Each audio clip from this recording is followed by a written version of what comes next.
Never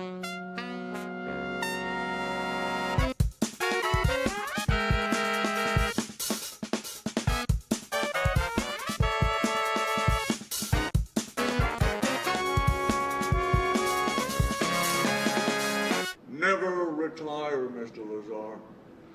What makes life mean something is purpose, a goal, the battle, the struggle, you know, even if you don't win it.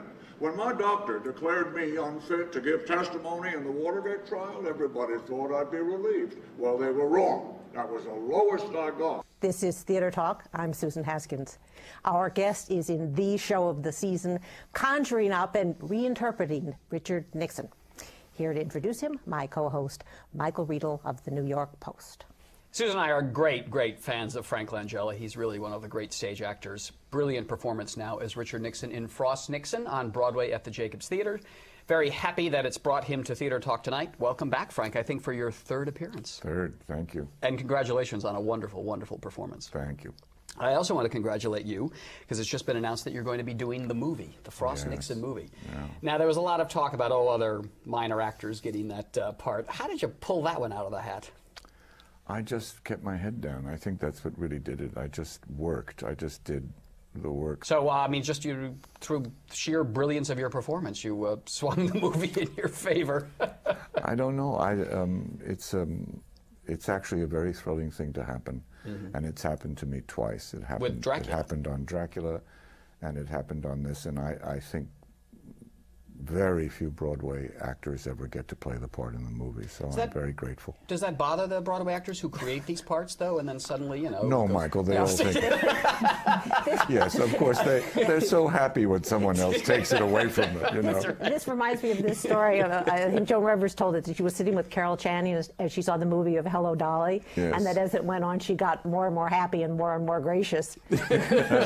Well, Carol Channing actually told me that when Marilyn Monroe was cast in Gentlemen Prefer Blondes, she came to see her like 30 times and came all the way up to her dressing room, which was 3 floors up, and said, "Miss Channing, I've learned so much from watching you. I'm going to go to Hollywood and really try to do as good a job." And Carol said, "Oh, she was so lovely. She had no idea. I just wanted to push her right down those stairs." Wonderful. Yeah. How did you get involved in Frost Nixon? I got a telephone call from Michael Grandage, the director. Oh my God, now, April, I think, of 2006. We're in 2007, yeah. April or so of 2006. And he said, "I'm going to send you a script." Peter Morgan and I just saw Good Night and Good Luck, the film, and we'd like to know if you'd like to play Nixon. And I read it, and I was otherwise engaged. I was contracted to something else. So it took about 3 or 4 weeks. After my initial reservation, I'm not being disingenuous, because actors always say, "Oh, I turned it down, I turned it down." I didn't turn it down. I just said, "I'm not certain this is in my bag of tricks." Well, because, I don't know whether you know this, but I can be theatrical on the stage. And I can be expansive, and it's both been wonderfully accepted and criticized. I'm Italian by nature, and I'm theatrical by nature. As an actor, I am. And I felt that would be, of course, the antithesis of what Nixon should be. What I wanted to do mostly was accept the challenge of something unlike anything I'd ever done before. And that's why I finally said yes, which is, I don't think I can do this. And indeed, in the first 10 days of rehearsal in London, I really thought I'd made a mistake. I thought, I don't know that I can find all the imploded internal. So I called someone extremely close to me and told her I thought I should really get out of this. And she said, "Well, do a speech for me on the phone." So London to New York, I did one of the arias, and at the end of it, she said, "My God, you're terrible. What are you going to do about it?" And it was such the right thing to say to me. She just challenged me. Peter Morgan was here, and he said that you built the character very slowly. That Michael Sheen had his whole character popping, pizzazz, but that you slowly. But that's been true of me with other characters as well. I honestly don't. I try very hard in rehearsal not to do anything that isn't happening to me organically, because I know I can jump fast to something either theatrical or slicker, if that's the word. Yeah, I mean, you've got your bag of tricks you can reach into. And I don't want to do it, because especially the older you get, the more you trust to chance, I think, as you get older, the more you are actually, I'm not saying this correctly, in fact, you should think as you get older as an actor, I can't do this, I don't know how to do this, I'm in a wilderness, what's going to happen next? The actors I don't enjoy watching are ones who have come to nail down their thing. Right. And then every time you go, you see that familiar thing, and they don't grow and they don't expand. It's interesting that you say your initial reaction to Nixon was because you are theatrical and you didn't think of Nixon that way, and yet your performance is wonderfully theatrical in the sense of the use of your hands, as Nixon does so much, you know, which I hadn't remembered Nixon doing, but I've gone back and looked at tapes, and his hands, they're their own entities. They are, almost. Yeah. He is the most fascinating character I've ever played, and I've played a lot of great guys. But he's almost like a marionette, you know. Yeah. His hands look like someone's pulling them up from somewhere else, and his legs go a particular way, and his shoulders go. He's a wonderfully rewarding inspiration. You had that wonderful, really wonderful aria, the phone call scene at the end. And you and I discussed this, but I really find it fascinating, because you have the marionette Nixon moving the hands and all that, but when you deliver this monologue where up to this point we've seen Nixon be very witty and charming and clever, and this is the dark Nixon that comes out this one moment. You play it with your hands in your pockets. How did you settle on that? It's what I call the lucky accident, really, is come into rehearsal with no preset notions in your head, and even in performance, change it as you go within the confines of what's artistically correct for the play. But don't ever fall in love with anything to the point where you think that's the only way to do it. There are dozens of ways to do it. And it never occurred to me. And I remember saying to Michael Grandage, don't let me carry a telephone, because if you let me carry a telephone, you're going to limit me. I'm going to have to hold the phone and hold the phone, and I won't be able to gesture. And I don't know how it happened. I don't really. One night, I remember at half hour, I said, look, I'm going to try the whole thing with my hands in my pockets. I don't think I'll make it. I said, I just don't think I'll make it, but let's see what happens. And then, of course, it was instantly right for me, and then it seemed to be right for the audience, and now nothing could get them out of my pocket. It's just a remarkable, technically, it's such a remarkable moment, because all Again, it's a lucky accident, but it probably came out of the long, slow process of finding Nixon, and I'm still finding him. He changed quite dramatically in New York from London. He became a deeper, darker character because the American audiences really wanted him to go in the direction of the cliche of him, you know? And I had to resist a tendency to do that anyway. You did an awful lot of research for this part. I remember you telling me you went out to Yorba Linda, the Nixon Library. What sorts of things did you do out there? What did you read? What did you see? I sat alone in his house. The people who run his library, his house is right there. The little house that he grew up in, right underneath the lemon tree. That I believe that his parents bought from Sears. Yeah. That's what I remember. Yeah. And they asked me if I wanted to go upstairs to see his bedroom. So I said yes, and they said, well, the stairway's over there. And I went around a corner, and it was a little stairway about that narrow. My shoulders just hit the walls. And when I went upstairs, it was a tiny room with eaves like that, 2 beds, 2 single beds, a small window. 4 boys had grown up there until 2 of his brothers died of tuberculosis. And I sat on the bed, and I thought, this is where the President of the United States grew up, in this tiny, small, I mean really small, smaller than even my first little studio apartment in New York, tiny, tiny space. And it informed a great deal of my feelings about him. It began, that moment sitting there alone in that little house was the beginning for me of wanting to understand his nature more than anything else, not his politics, not his illegality, not his the vicious things he did in the Alger Hiss case and the Helen Gahagan Douglas and all the things that we've all come to feel about him. And it was there that I sort of resolved that I would try very hard to find this human being more than anything else. Yeah, I was going to ask you, before taking on this part, you were around. What were you bringing to, what were your prejudices about Nixon coming into it? As much as all of ours, I was as much a victim of the soundbite and the cliche and the shaking jowls and the V sign and the awful things he did. And I was a young man in Williamstown, Massachusetts when he, doing a play in Summerstock when he resigned, and I watched it, and I got up and went to rehearsal and thought, oh, there's that old crooked guy.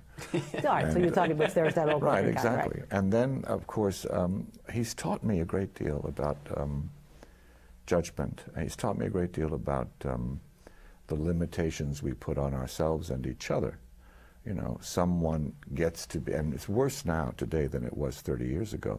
We judge people on one thing and they can't get out of it. You know, Imus will forever be just a bigot. Yeah. In fact, he's very, very many complicated things that you can admire and dislike. Anna Nicole Smith is just a dumb blonde. In fact, she's a whole panoply of insane things. And Nixon, I watched him, as I told you last night, playing the piano on an old Jack Parr show. Yeah. He was sweet and funny and lovely and rather relaxed. That doesn't mean you forgive what he did. Right, because it's too bad his first instinct was always to be that crooked guy, exactly, and that's the thing, the irony you bring to it, that here's this. Well, it came out of the things I began to intuit. Then I went across the street to his library, and I sat at his desk for the whole day. And the staff brought me his own personal notes, scribbled on the sides of pages. His favorite book was a book by Charles de Gaulle called The Edge of the Sword. Yeah. And I read his liner notes on that. What sort of things did he write? Yes, must do this. This is right. Yes, must be more this way. De Gaulle would write, this is how a leader walks into the room. This is how a leader fires a subordinate. This is how a leader convinces his people he believes in something he doesn't. One must be decisive. One must be. The thing about Nixon that was fascinating to me was how much he wanted to be a great man. Mm-hmm. How he had immortal yearnings, so to speak. I've said this before.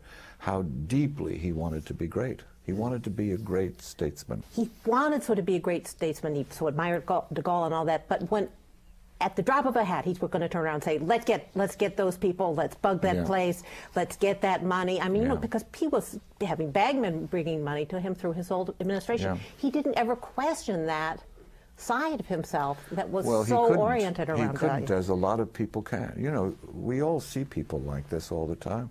Why is that person doing that to themselves? Yes. Why is a truly successful great actor a big drunk and you got to pull him out of the dressing room? Why is an actress, you know, stretching her face beyond recognition when she's got so much else to go for? It's the voice in the head that came from when you were young saying, you know what, you don't have any right to this. You don't belong up here. You don't belong on this rung of the ladder. You belong further down. So unconsciously, you whack yourself down. Then you tell yourself somebody else did it. But you did it to yourself. And the thing I've come to realize about him, as I do about all of us, is the little voice in the head is the one that rules you until you exorcise it in a way, until you face it. Have you done this personally in your life, in your career? Oh, sure. What was that little voice in your head telling you about for years that was holding you back, or that you sort of were able to exercise it? I don't really believe I'm an unusual actor. I really believe that most actors become actors because there is a desperate need, not just the normal need, but a desperate need to be loved, to be paid attention to be embraced, to be accepted, to be wanted, to, as Nixon says, the people whose respect we really wanted, really craved. And actors, more than, should I say average folk, but actors tend more to need that more than people who don't want to get out in the light. Actors and politicians. Exactly. And where did that come from in you? The family you grew up in? I mean, you came from a fairly large... Yes, I came from a big Italian-American family. And so you were competing for the limelight all the time with brothers and sisters?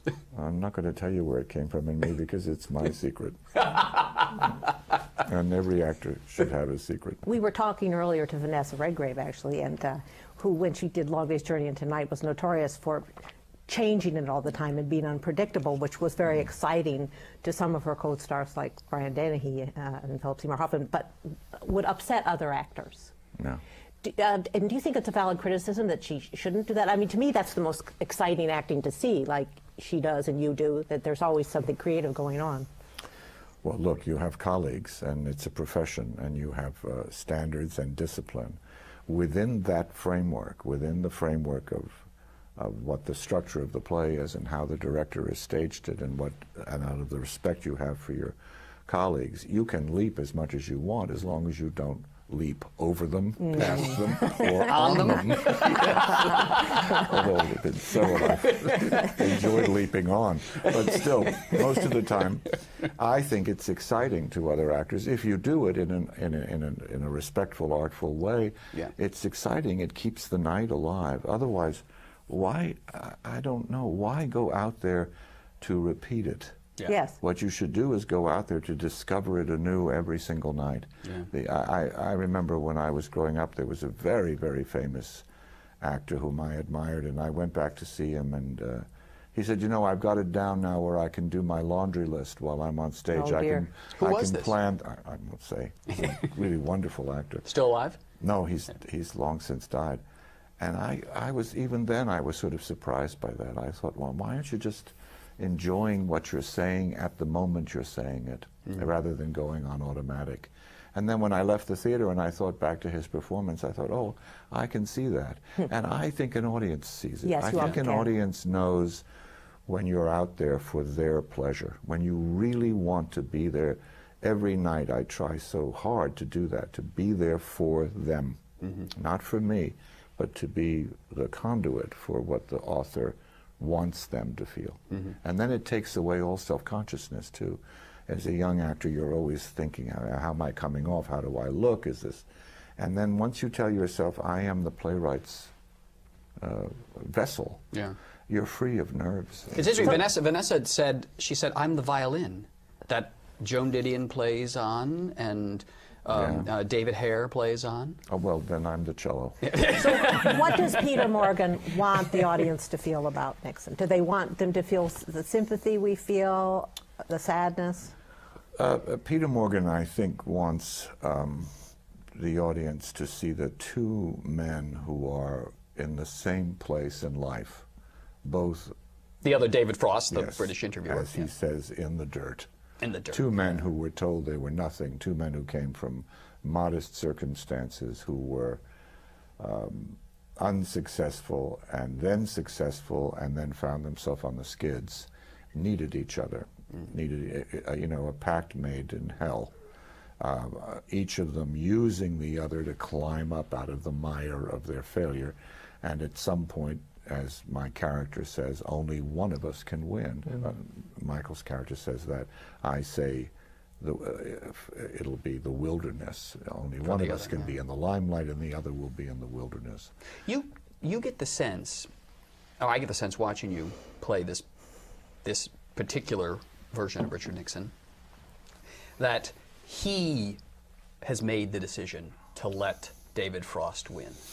That he could have decided not to let David Frost win, and he would have carried on, and Frost would have been in the wilderness. Is that a fair interpretation of what you're doing? It's one, and it's the sort of thing I never ever cop to, because I still want the audience to not know. I still want them to decide for themselves. If you decided that, that's fine. Someone else might think I was pulled into the confession. Someone else might think, I manipulated it in order to do that. I like an audience not to know too much about what it is I'm trying to do, so that they just take home with them a visceral reaction. You've had, sorry. Oh, I was just going to say, when towards the end, you're projected on the screen, on a screen very large above you, and I wondered, when you're doing that, is it strange to you to have the sense that people are looking at you on the screen versus... No, because I made a pact with the director that I would never, never, ever look or know. I do know there is one long, slow close-up, and I know that because I have to aim my head a particular way to catch the freeze. But other than that, no, I just assume you're looking at me. I just assume. It's very interesting because you're looking at you both at the same time. Yeah. It's a very interesting theatrical device that's done.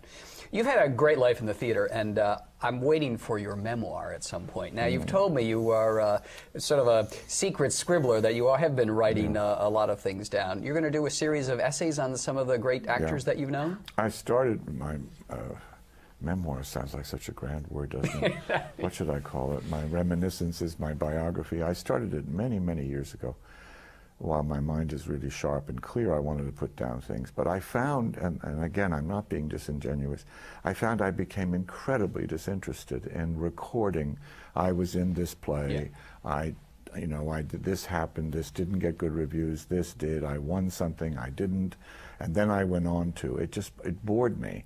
But what excited me was when I would begin to write about an experience with Joe Van Fleet, or Mildred Dunnick, or Anne Bancroft, or Laurence Olivier, George C. Scott, Jason Robards, Colleen Dewhurst, all of these people that I'd worked with, I found that I couldn't stop writing my memories of them. And then I expanded it to people outside the theater. And then I decided I would do a book about that.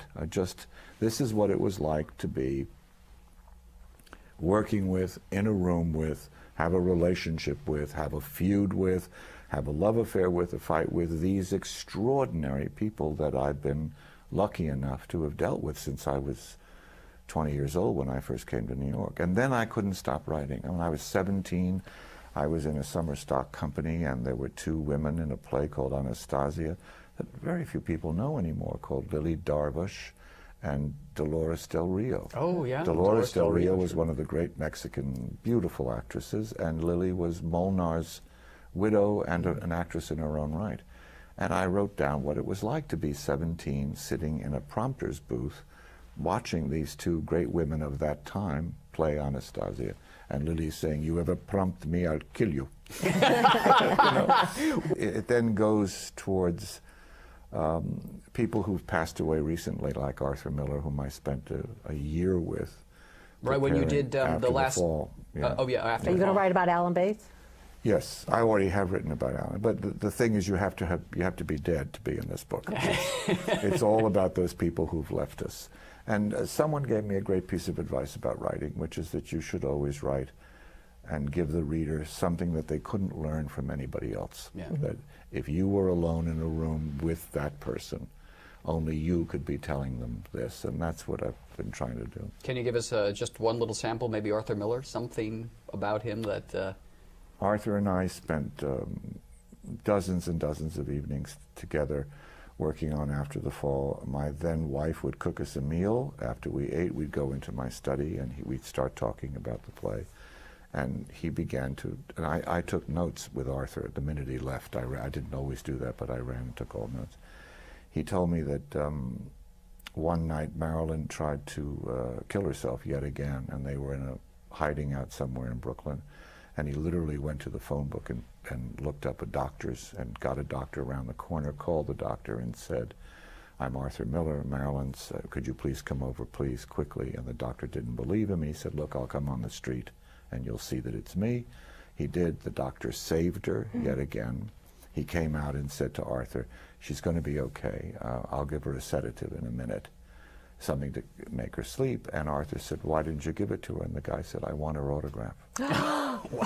And Arthur said he went in and picked up her hand and wrote her name on a piece of paper. Wow, amazing. This is going to be a hell of a book. Well, that story's gone now. A hell of a book and a hell of a performance. Thank you. Frank Langella as Richard Nixon in Frost Nixon, an unmissable performance and a great, great play, and we're very happy that Frank joined us tonight on Theater Talk. Thanks, both. I'm interested that you use the term obstruction of justice. You perhaps have not read the statute with regard to the obstruction of justice. Well, as it happens, I have. Oh, you have, you say. Well then, you'll know It doesn't just require an act. It requires a specific corrupt motive. And in this case, I didn't have a corrupt motive. What I was doing was in the interests of political containment. Well, be that as it may, the direct consequences of your actions would have been that 2 of the convicted burglars would have escaped criminal prosecution. Now, how can that not be a cover-up or obstruction of justice? I think the record shows, Mr. Frost, that far from obstructing justice, I was actively facilitating it. When Pat Gray of the FBI telephoned me, this is July 6th, I said, Pat, you go right ahead with your investigation. Now, that's hardly what you call obstructing justice. Well, that may be, but for 2 weeks prior to July 6th, we now know that